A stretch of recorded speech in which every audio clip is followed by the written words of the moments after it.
Excuse me just a moment. That's it. And you want to drink or something? No, I just wish this whole thing would go away. It doesn't go away.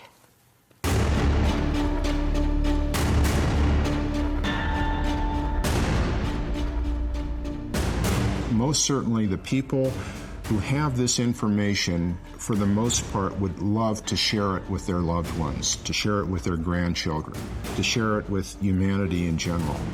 We're not paid a penny for anything. I'm hoping that they will someday release the information.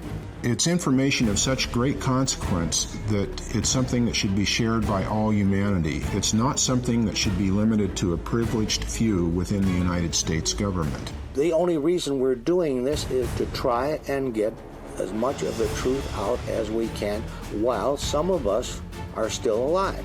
Well, now, Doctor, could they be hallucinations or some other misrepresented objects?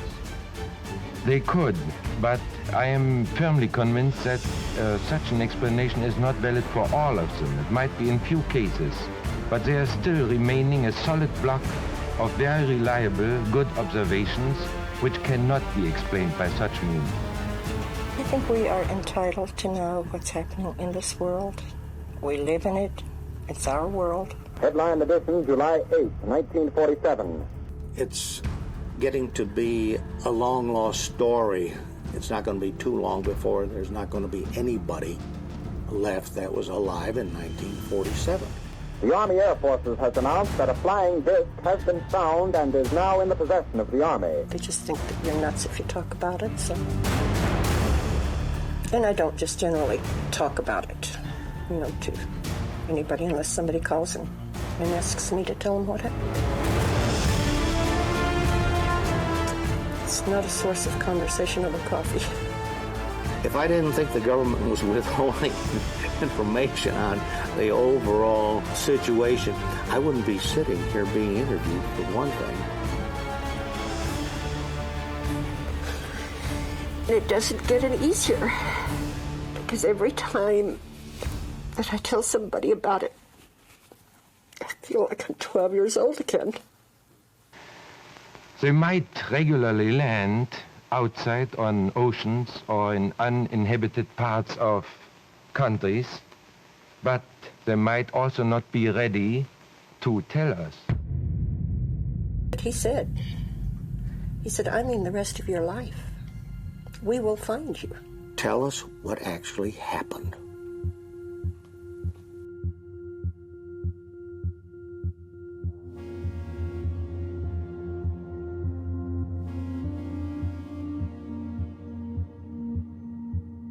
Well, finally got back home. Well, how was your trip to Roswell, Mexico? Rough.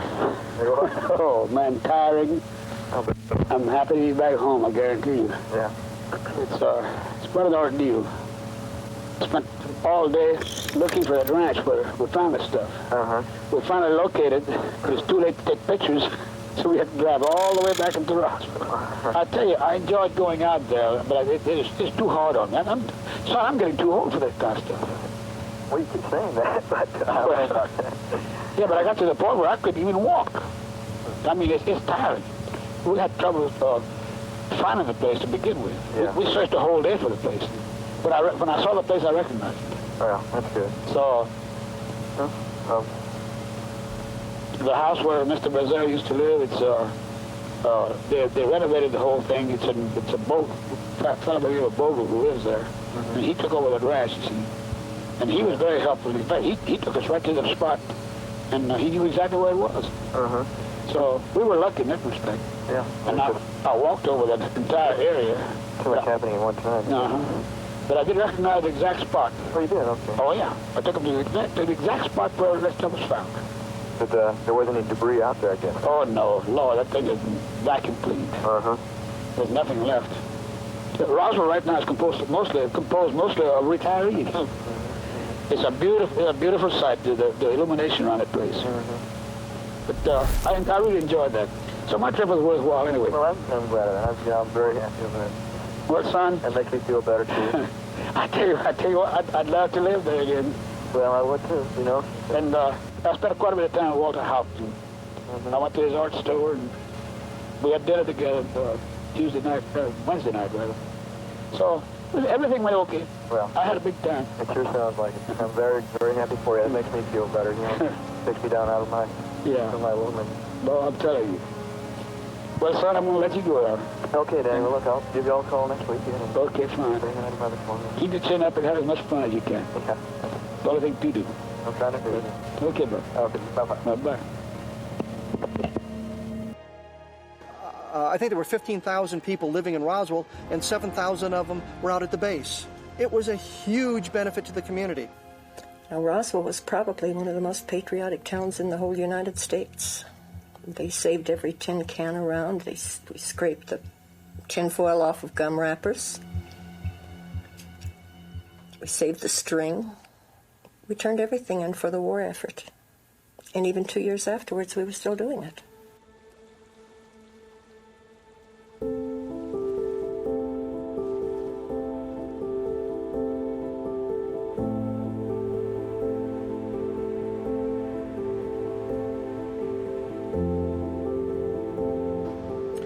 The sequence of events, as I've been able to establish them in my mind, is you've got radar sightings taking place early in July, 1st, 2nd, 3rd of July. You've got people watching this thing with great interest. I mean, here we are over the site where the atomic bomb was detonated in 1945. Atomic research still continues, the 509th Bomb Group, and rockets being launched from Alamogordo. So it's an area of high interest, especially to a space-traveling race. Friday, July 4th. The object disappears from the scopes. There's reason to suspect it's down. The next morning, we've got an archaeology team out there. We also have a man and a woman. This story now begins like every science fiction movie you've ever seen. I've got a couple out in the desert. She's married, he's not. They're not supposed to be there. The thing roars overhead and slams into the ground. They look at it the night before, but they're so drunk, they don't do anything about it. The next morning, they sneak back to see what's going on. About the time the archaeology team shows up, the archaeologists send someone back to call the sheriff. Sheriff alerts the 509th Bomb Group. We've got trucks coming in on the morning of July 5th, a military cordon going up around the area here close to Roswell. And this is what's critical. Why do you put up guards on the roads right off Highway 285 just north of town if all you've got is the debris field some 75 miles northwest? You don't need to do that. If the craft impacts much closer to Roswell, then the guards make perfect sense. You want to keep people out of the area. The team picks up the bodies at that location. They're brought back to Hangar 84. The debris is brought back to this area. It's transported out on the night of July 5th. The next day, they're sitting around congratulating themselves. Aren't we bright? We got this thing contained. Nobody knows what's happened. Mac Brazel shows up at the sheriff's office with a box full of the debris. Clearly, this is something else. So when Kevin came to you, did you then come to your family after that? Not for about 2 years. Not for about 2 years. First 2 years that Kevin called me, I wouldn't talk to him. And then finally he told me, he said, we've been to a meeting and we know the firemen were out there. We know that your dad was on the crew that went out there. We think you must know something. Will you come and talk to us? So I agreed to come and talk to him, and they were staying here at the Roswell Inn then. I was making a trip to Portales to see my daughter, and stopped to see them on my way back. And we had a conversation about, yes, that I knew that there had been a craft that had crashed, but we didn't go into details on it. And Kevin was talking about the Corona site. And after our conversation, I told him we're not talking about the same thing. Apparently, what you have heard, it does not match what I know about, because the location is wrong. I said, the place where Daddy went, he did not go to Corona, and he would not have gone to Corona. The Roswell Fire Department would not have gone to Corona. So at that point, they started looking for clues to this other crash site. When I told him where Daddy said it was. So that's how this started. That's how it all came out, anyway.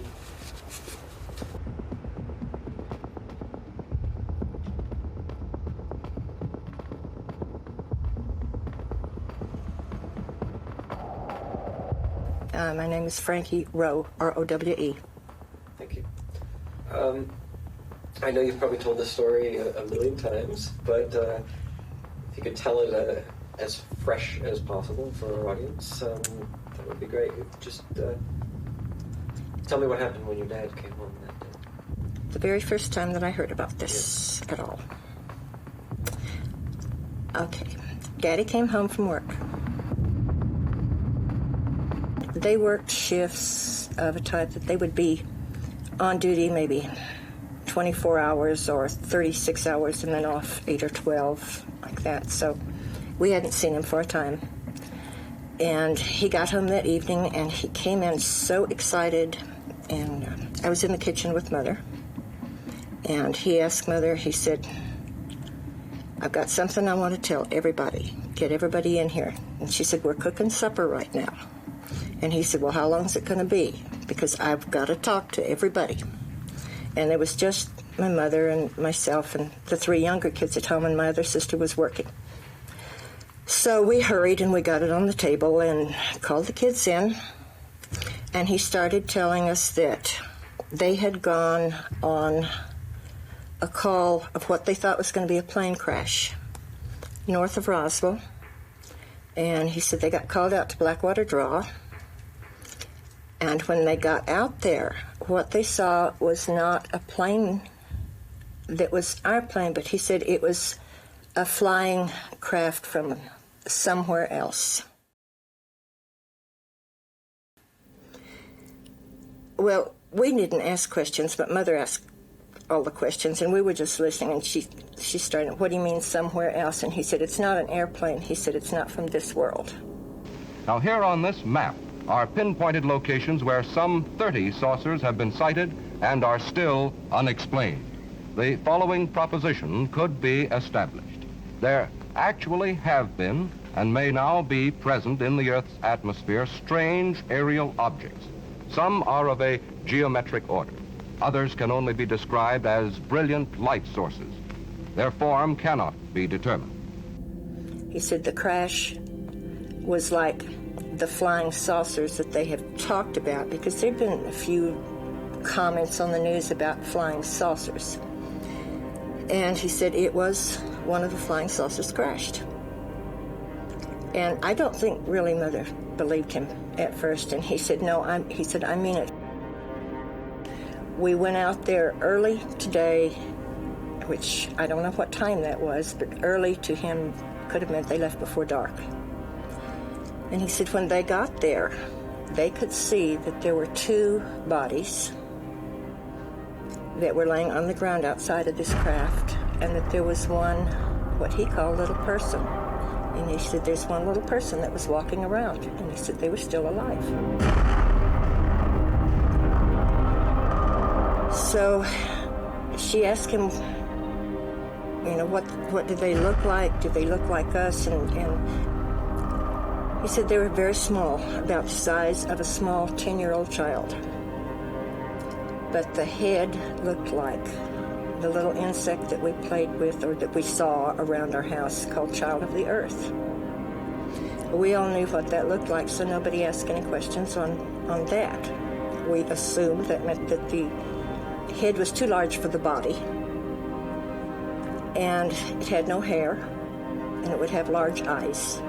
We knew that because that's what the Child of the Earth insect looks like. He said they looked quite a bit like us. He said they were a lot smaller than we are. Because when he said a small 10-year-old child, I knew he meant smaller than I was. And I wasn't very big at 12 years old. I was a little small for my age.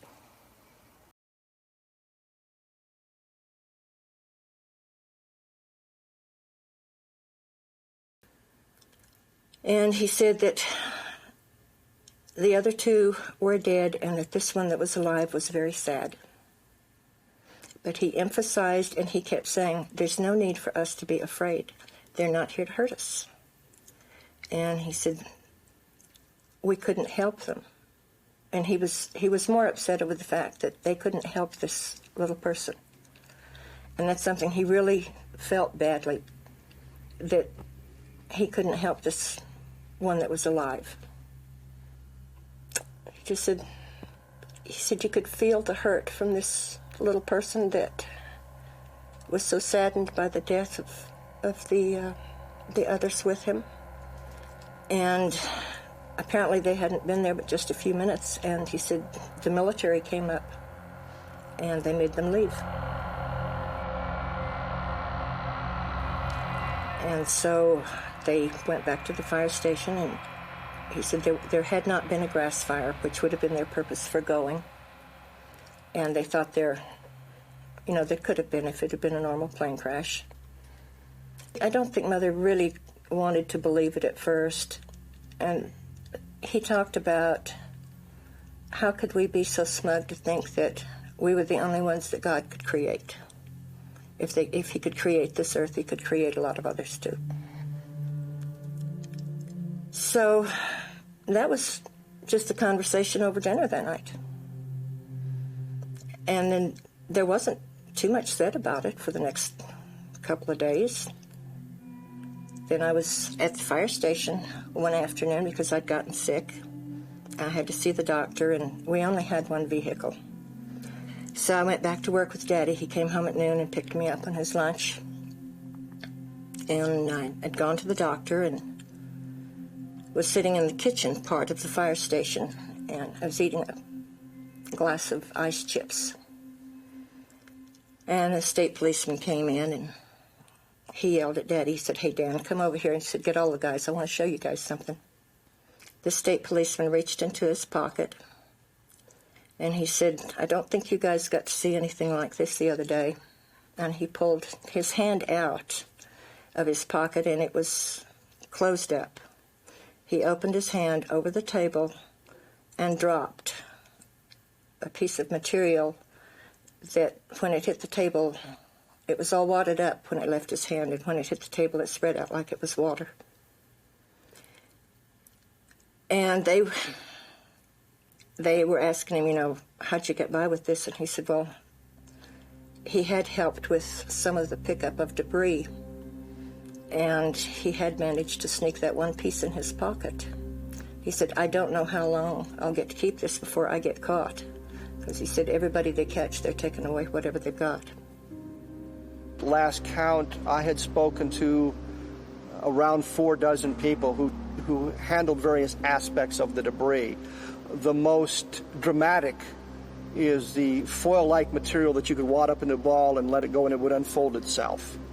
A lot of people reported that. What kind of material did we have in 1947 that had those properties? There were things like foil backed with cloth that when you wadded up, it would tend to unfold itself somewhat, but there were always the signs of creases. And some of the people were very specific. There was no sign of a crease or a fold in this thing when it was let down. After a while, they tried to burn it.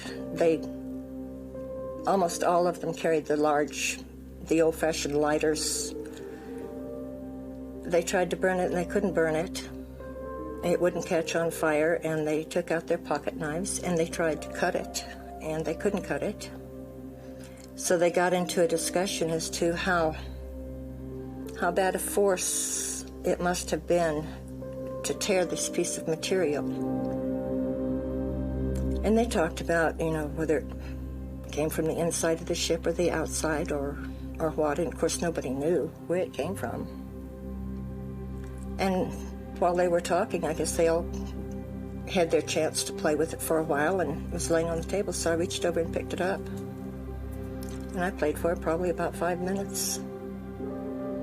And I tried everything they had done with the wadding it up.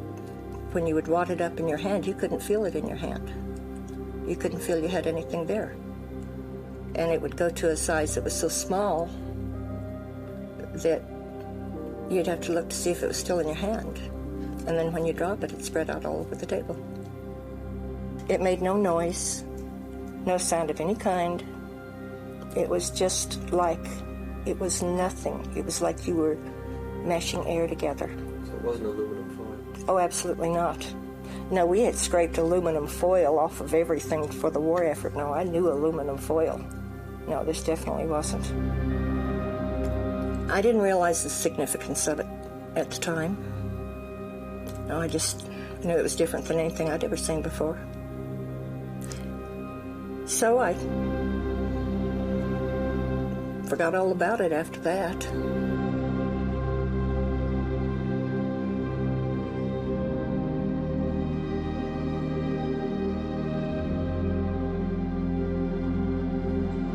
Something came down during the first week of July 1947 on what's known as the Foster Ranch.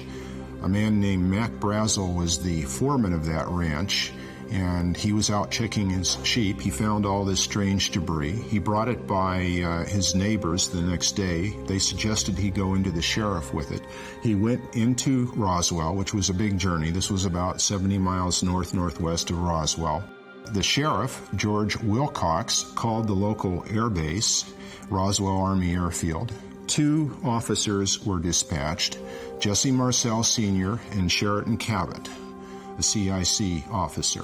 Mac Brazel shows him the debris field. Clearly it's just metallic debris. Question I posed to a number of people, why didn't they react differently? And the answer's always been, because they knew there was only one. They knew there was a single craft. They knew there was a single crash. They had it all contained. They took a calculated risk. Mac Brazel found some of the same stuff, but they knew it wasn't a craft itself. They knew it was just debris. They loaded pieces of debris into the Jeep. By the time he got back to the vicinity of the airbase, it was close to midnight. He stopped by his house to show his wife and 11-year-old son, Jesse Jr., this unusual debris. Well, Jesse Jr. now is an MD. He's a colonel in the Montana Air National Guard. He's a helicopter pilot. I understand he flew choppers in Vietnam. Very stable individual. The type of person that is seeking no notoriety, has no axe to grind on this. I think to a great extent he participates in these things to see if he can help get the truth out.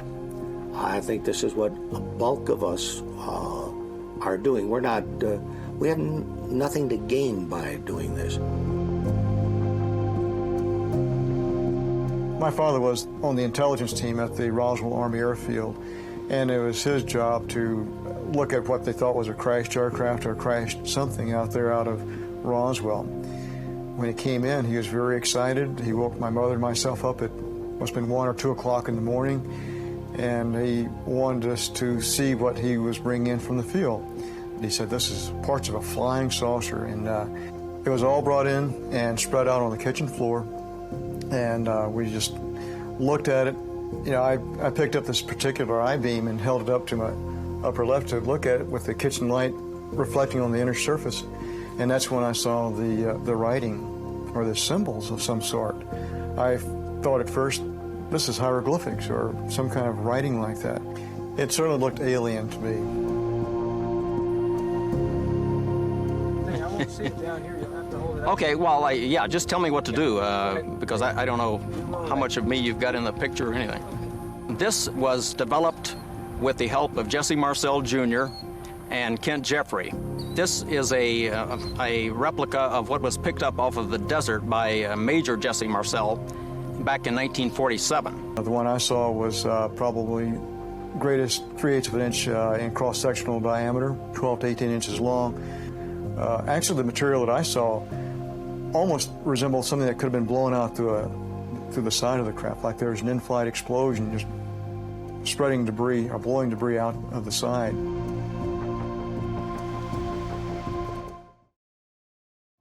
There was a debris field It's 3/4 of a mile long, 300 feet wide, according to Jesse Marcel, loaded with this metallic debris. Mac Brazel describes it, the debris being thick enough the sheep won't cross it. He's got to drive it around him. There's clearly a lot of debris. Bill Brazel talks about a gouge down through the center, 500 feet long, 10 feet at its widest.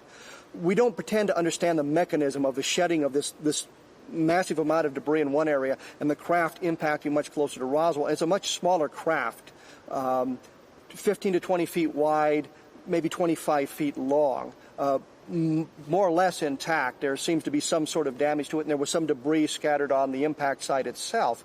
But I don't begin to understand the mechanism for the shedding of that much debris in one area and the craft being more or less intact in the other area, unless there's some kind of an outer shell that it shed, or this was some kind of an escape capsule and the entire craft disintegrated, and this is how they attempted to get out. We just do not understand that, and we have to speculate about it. Something crashed into the desert outside Roswell in 1947, and the ham-fisted fashion in which the U.S. Air Force handled the incident convinced a great many people that it was a flying saucer, and that at least one alien creature was recovered from the crash site. It is precisely the mixture of religion, science, superstition and folklore, intelligence and ignorance that has produced among Americans an entire subculture of belief in extraterrestrial life. It has gotten old. Like anything else, it has become a job, a task, no longer an exciting experience. My name is Walter G. The G stands for George Haut. H-A-U-T. You ought to remember Haut.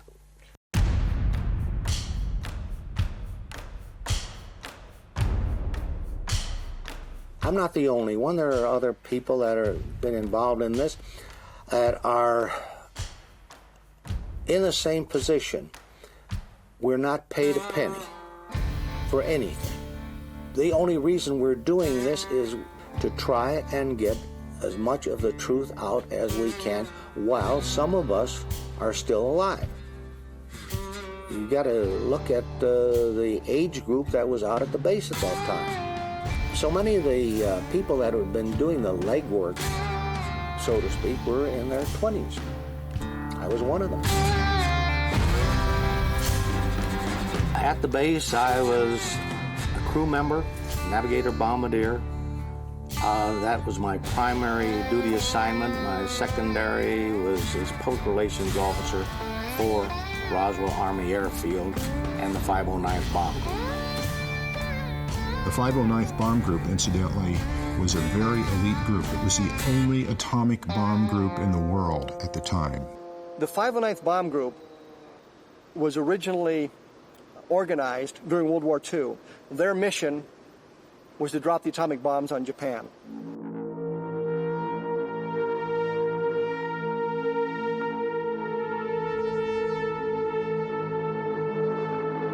We also dropped the bomb on Bikini.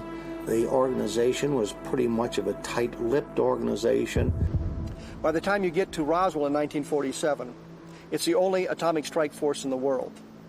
They're training people to begin other atomic bombing groups in the Air Force. If you became the commander of the 509th Bomb Group, you inevitably were promoted out of the job and became a general.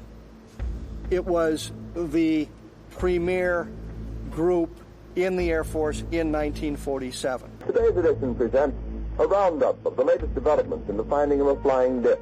I was called to headquarters, was given copies of a press release which stated in essence that we had in our possession a flying disc. The Army may be getting to the bottom of all this talk about the so-called flying saucer. As a matter of fact, the 509th Atomic Bomb Group headquarters at Roswell, New Mexico, reports that it has received one of the discs which landed on a ranch outside Roswell. From what we know, it was shown to William Blanchard in the morning.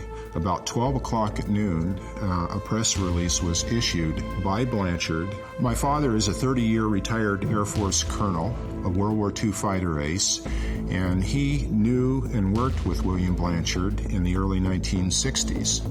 And according to my father, Blanchard was no fool. Blanchard was not the kind of man to put out a press release about something so dramatic as a crashed UFO without being absolutely certain he was correct. In other words, if Blanchard said there was a crashed disc, there was a crashed disc.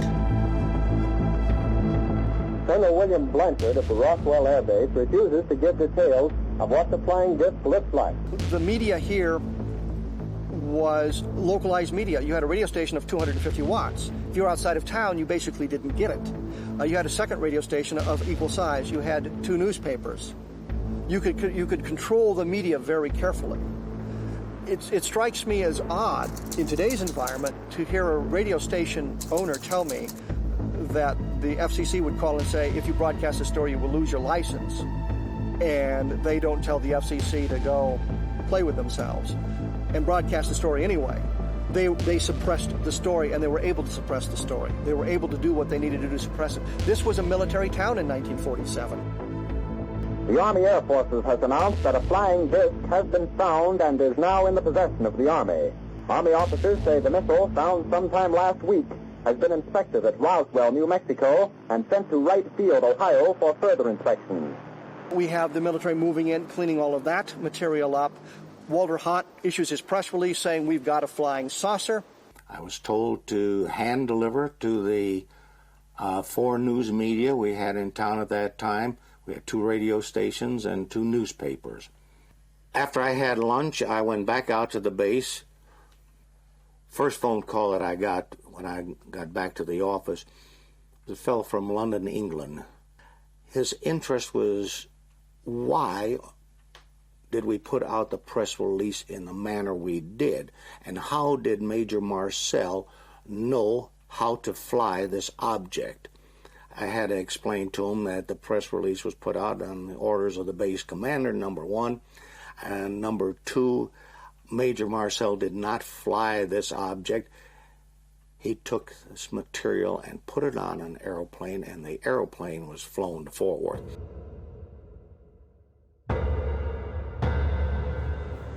The phone rang and rang and rang and rang until I would guess somewhere around 4:30, as I got home somewhere around 5 o'clock. That was the end of it. The next morning, when I went out and picked up the newspaper, it said that headline that General Ramey emptied our saucer. The story was done.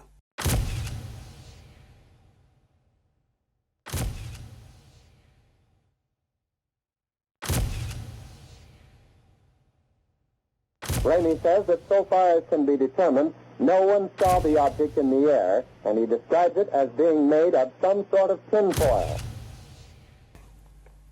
That was aluminum foil, or a foil of some kind. It is not the material, just so that the material that he brought into Ramey's office is not what he was photographed with. That was more of the cover-up. I believe he said, I didn't want to be a liar about this, but when I was told this is what you're going to do, when the general tells you, you did it. Simple. Jesse Marcel, in fact, told a number of people that it was a weather balloon. When he was shown the picture in the book, he said, that's not the stuff I brought home. You know, when he came back from Carswell, after flying the debris, he did tell me not to talk about this, told my mother not to talk about this. This is a non-event. Play like it never happened. Don't even talk about this with your friends, which I didn't. And years later, he confided that he was actually part of the cover-up because he went along with the Air Force explanation, even though he knew full well that that was not true. What do you think about the weather balloon story? I think it's been a lie from the beginning.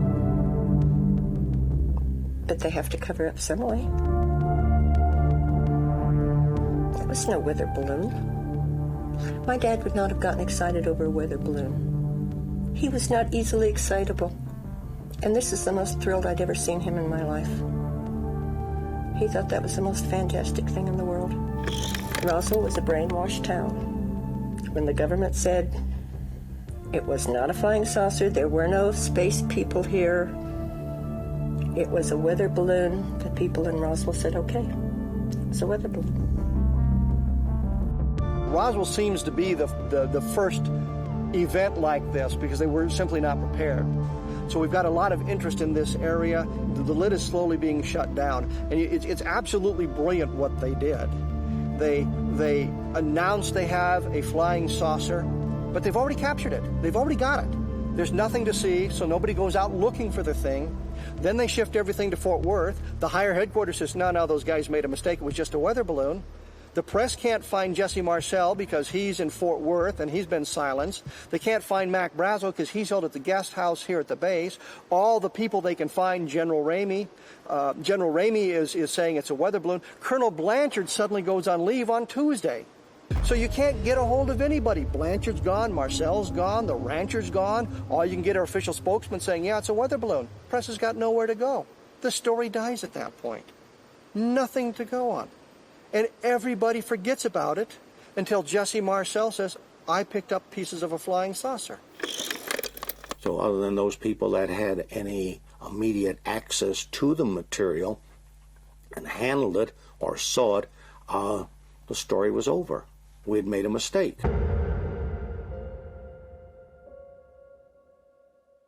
Fear will do a lot of things. And that was fear.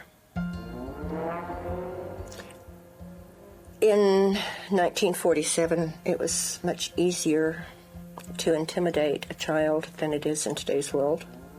We were not exposed to things like TV. And we didn't have a TV in 1947. And it was just, we were a very patriotic town.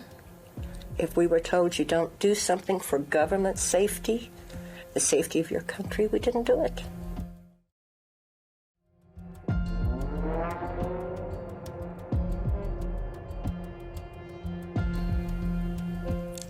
I'm not sure what the time span was, maybe 3 days, maybe 4. Could have been less, it could have been more. That I was at home and a car came driving up the driveway, and we had a pretty long driveway. It was a military car. And Mother and I walked to the door. They knocked on the door, and I answered the door, and Mother was beside me, and he told Mother who he was and that he wanted to talk to the girl that had been down at the fire station. And so she told him it was me. So he came in. And we started to sit down in the living room, and he said, no, I want you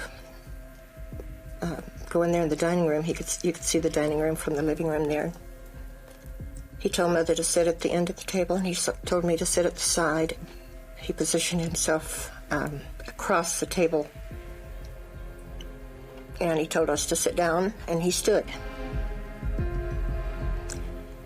And he said, I understand you were at the fire station the other day. And I told him, yes, I was. And he started out by saying, I want you to understand that you were never there. And I didn't understand what he meant, because this was kind of not a way of talking that we were accustomed to. And I said, yes, I was there. And he said, no, you weren't. And I said, yeah, I was there. And he had mentioned at first that he wanted to see the one who had seen the piece of material that they had been handling down at the station. And I said, yes, I did handle it. And he started emphasizing, no, you didn't. Well, my mother was pretty strict, and we didn't lie. So I'm insistent that, yes, I saw it, yes, I held it. And he got mad, and the more I insisted I had seen it, he didn't just come out and say, this is not something you're going to be allowed to talk about. He was trying to get it through my head that I never saw it. And he got louder, and he had one of those looks like a small baseball bat that hooks on the side of your belt, and she took that out, and he's holding it, and he starts beating his hand. Every time he said something, he would hit that on his hand, and he would say, I want you to understand, you were never there. You did not see anything. You did not hear a conversation. And he said, if you can't understand this, there are things that we can do. He asked Mother, he said, can she keep a secret? And Mother said, yes. She said, just tell her what you want her to do. And he said, well, first of all, you've got to understand that if you ever talk about this the rest of your life, he said, there are things that we can do, and we'll do them now. We can take all of you kids. We will take you either to Orchard Park or to Artesia. Orchard Park was the German POW camp during World War II, and Artesia was the Japanese POW camp. And he said, but we don't have to do that. We don't even have to let you live. He said, we'd put you in one, we'd put your parents in the other one, but we don't have to do that. He said, we can take you out here in the middle of this desert. He said, no one will ever find your bodies, ever. No one will ever know what happened to you. And so he said, the only way I'm going to let you stay around or live is if you promise you'll never talk about this the rest of your life. So I told him I wouldn't. But that really was pretty much all that was involved. He was probably there at the house maybe 45 minutes to an hour. Mother sent me into the bedroom, and I don't know what he had to say to her afterwards.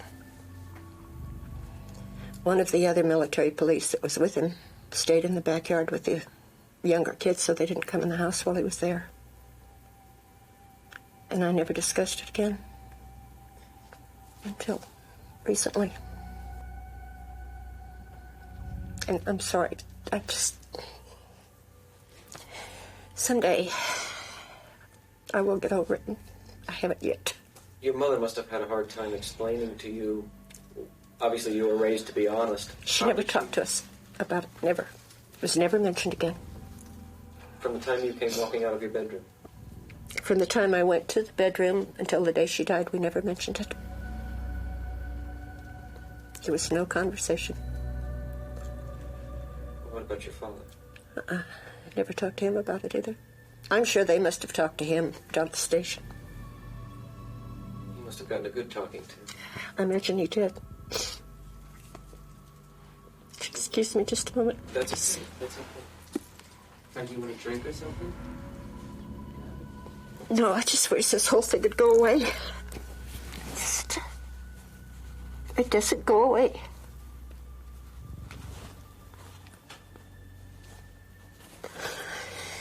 And it doesn't get any easier, because every time that I tell somebody about it, I feel like I'm 12 years old again.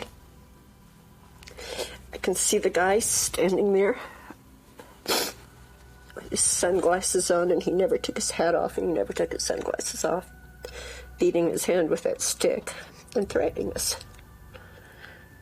And at the time he did it, it was okay. Because we'd been through the war, we understood, and I didn't realize it was intimidation. I had no idea what it was until probably the last 5 years, actually. Because I never talked about it again. I never mentioned it to anybody. When this all came out and my kids found out about it, they were really upset with me. Why? Because I never told them about it. I have a husband who was very upset with me about it, too, because I never told him about it. What was it that made you finally talk? Kevin Randall. If we had Frankie Rowe's story stand alone, I would be bothered by it. A 12-year-old girl who meets with military officers can certainly misconstrue what they're trying to tell her, especially the way that they arrived at her house. We know the event took place because her sister corroborates it. Her sister corroborates her father's involvement. We have affidavits on that. So, yeah, I believe Frankie Rowe's story. I think that they did visit her, and they did suggest the things she says they suggest. And I believe that because we know that others were intimidated in similar fashions. We have the military people telling us they were sworn to secrecy. All of this going on around it. So Frankie Rowe is not standalone. There's corroborative testimony that suggests somebody was putting pressure on people to silence them, and they used what means were necessary to keep those people silent. With the military people, it was merely the threat of imprisonment and going to jail because they understood that. With some of the civilians, they were told that if you ever talk about it, you will be killed. One of the people I forgot, Sheriff Wilcox, his family was told the same thing, that if he talked about it, not only would he be killed, his wife would be killed, and his daughters would be killed. The whole family would be wiped out. That comes from Sheriff Wilcox's granddaughter, Barbara Duggar, who heard the story from her grandmother. So we have a wide range of testimonies from various individuals telling us of the pressures that were placed on them to keep them silent. And I think they used a technique that was best for that specific group of individuals.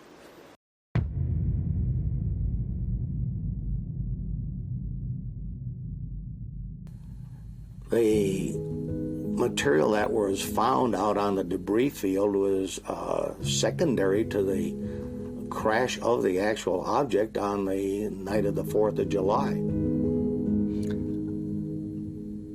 I have heard secondhand that there were alien bodies. My mother had a friend. I told you she and I never talked about it again. She had a lady that would come out and visit with her occasionally, and this woman's husband was working out at the base. He was a painter, contracting to the government, and he was painting in the base hospital the day they brought them in, and he saw the one walking in.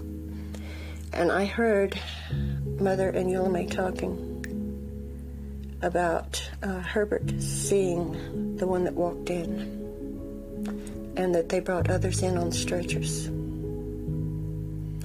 And Mother said to Eula May, "Did Herbert tell you what the face looks like? Because Dan said it looked like the child of the earth."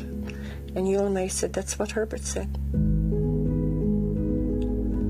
And of course they put them in this side room, but a bunch of guys are not going to just stand there, you know. They're going to peek if they possibly can, and they looked. And I'm sure that probably Mother and Eula May and maybe Daddy and Herbert, and maybe there was more discussion than I know about, but not in my presence. It's the only reference I ever heard her make about that. But I think that was done before they came out to the house. Because after they came out to the house, I never heard another comment.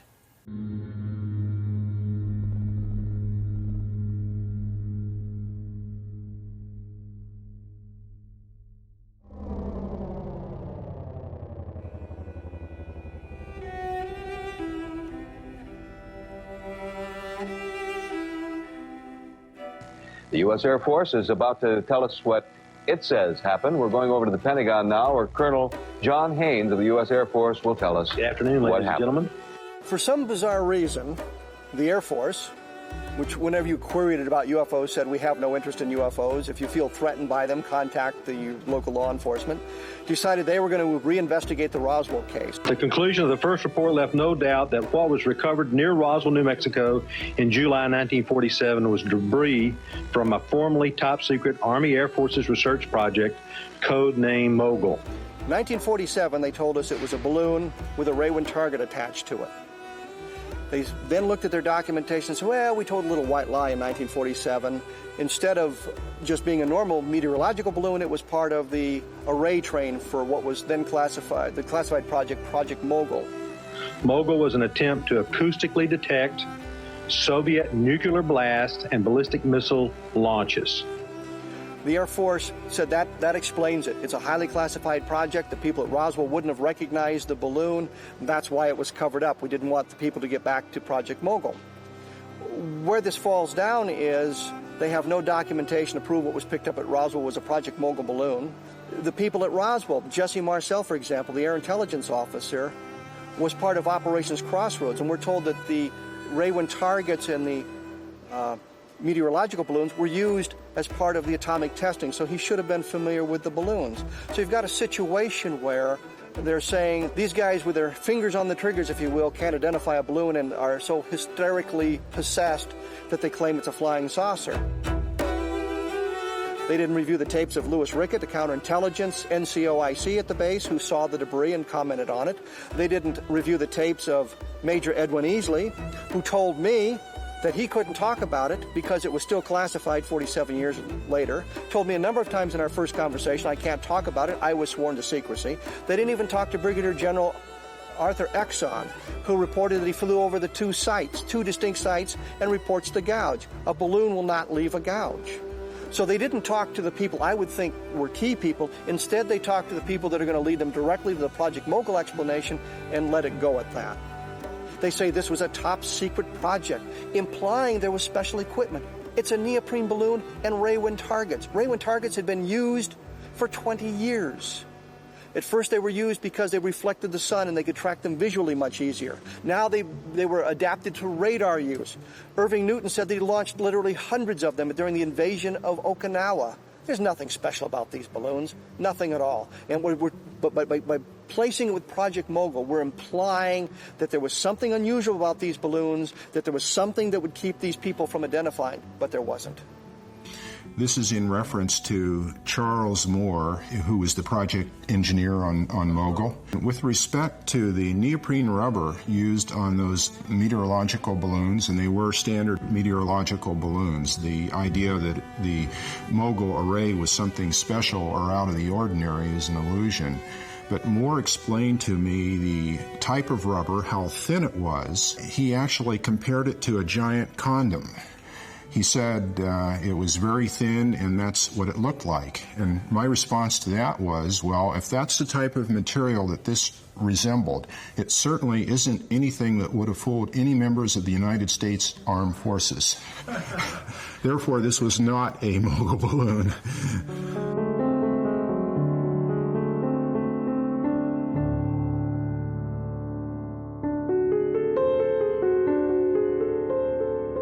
I don't know that the Air Force has ever explained what took them so long to say this is the explanation, if this is the explanation.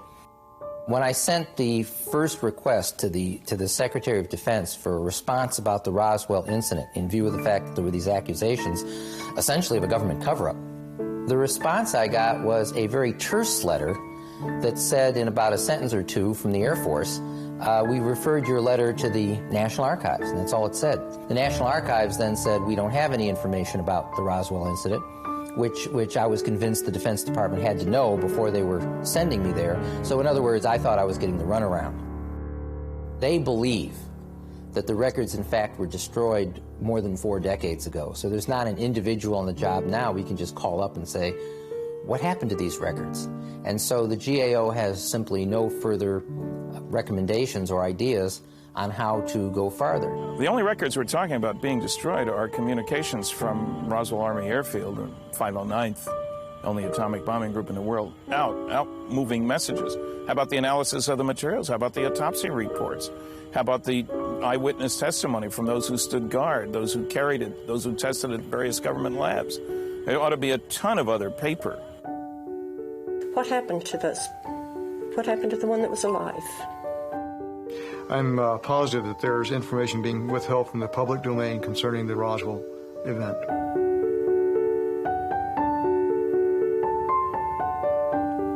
There are a lot of things that our government hides. And it isn't right. They shouldn't. They especially shouldn't do it to a town like Roswell that was so supportive of every single thing that they did. The story is going to end one of these days because there's nobody going to be able to refute it or say anything about it.